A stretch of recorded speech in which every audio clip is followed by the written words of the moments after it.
it's still better to focus on the products it can make most efficiently, that sacrifice the least amount of other goods, and let the rest of the world do the same. By specialising, they can then export these surpluses to each other and both end up better off. This is the principle of comparative advantage, and it has persuaded many countries to sign up to free trade agreements. But unfortunately, it can take a long time for countries to trade their way to prosperity. And because it's now much easier to move to where the money is, it's increasingly not only goods that cross borders, but people, which has somewhat uprooted Ricardo's theory. Number 5. The impossible trinity. Most countries trade with one another, which is usually pretty good for all involved. But it does mean it's a bit harder for each to keep control of its own finances. There are 3 things that governments are particularly keen on. They like to keep the exchange rate stable so that import and export prices don't suddenly jump around. They also like to control interest rates so they can keep borrowers happy without upsetting savers. And they like to let money flow in and out of their country without causing too much disruption.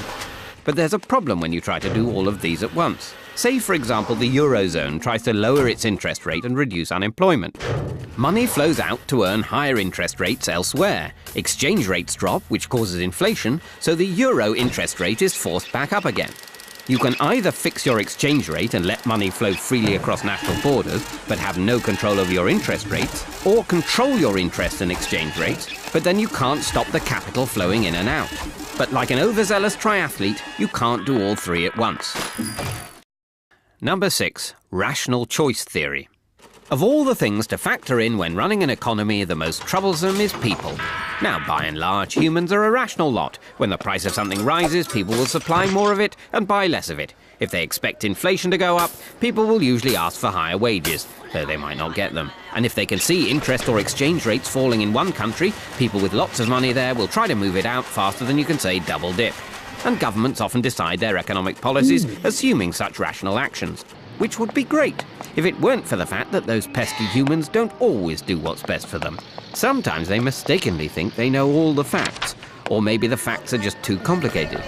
And sometimes people just decide to follow the crowd, relying on others to know what they're doing. When too many cheap mortgages were being sold in 2007, a lot of people didn't know what was going on, and a lot of others just followed the crowd. Some lenders may have rationally believed that when the crunch came, the scale of the problem would force governments to rescue them, which was true for the banks, if not for all their customers.